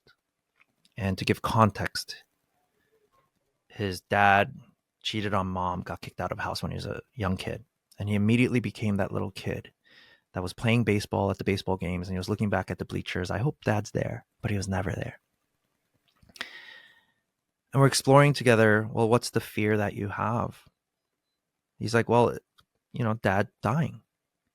And we dig even deeper, and we realize, no, the fear you have isn't that dad's going to die. He realized the fear that he has is to that little kid that was looking at the bleachers, hoping dad would be there. The moment dad dies in real life, to that kid, the dad he wanted is never going to happen. It's set in stone. I'm not going to have the dad I want. We had this conversation where he made a very powerful decision where we realized, wait, hold on, as adults, you can literally be that dad for yourself you've always wanted. You can be the parent for yourself you've always needed. You can show up for yourself. So think about, what are some of those things that were your unmet needs growing up? And can you do that for yourself? If you are looking for more affirmation, Give yourself that affirmation that, yeah, I'm a pretty cool dude. If you're looking for more quality time, take yourself out on a date. Be with that younger version of you that needed something. The moment you do this, this is where your superpowers can activate. Because the illusion is we keep thinking something on the outside is going to fill the thing on the inside, when all along you had this ability to be the person for yourself you've always needed. And that's what helps you access these higher functions of yourself, rather than hoping someone else outside of you will do that for you. Because that will never happen, no matter how much you search for it, until you do that choice with yourself first. So that's what I would say. Be that adult for yourself that you've always needed. And the moment you do that, a lot of amazing things happen in your brain. I promise you. Man, I cannot thank you enough for giving me a few hours out of your day today to meet virtually for the first time, to share everything that you've shared. Again, I feel like there's so many things that we just scratched the surface on. I feel like I could have you on probably 10 more times and we have a new conversation each time. Just given all the I don't know how any other way to put it other than just the really, really cool understanding of a lot of things that I feel like you have, and a lot of the awesome knowledge that I feel like you hold.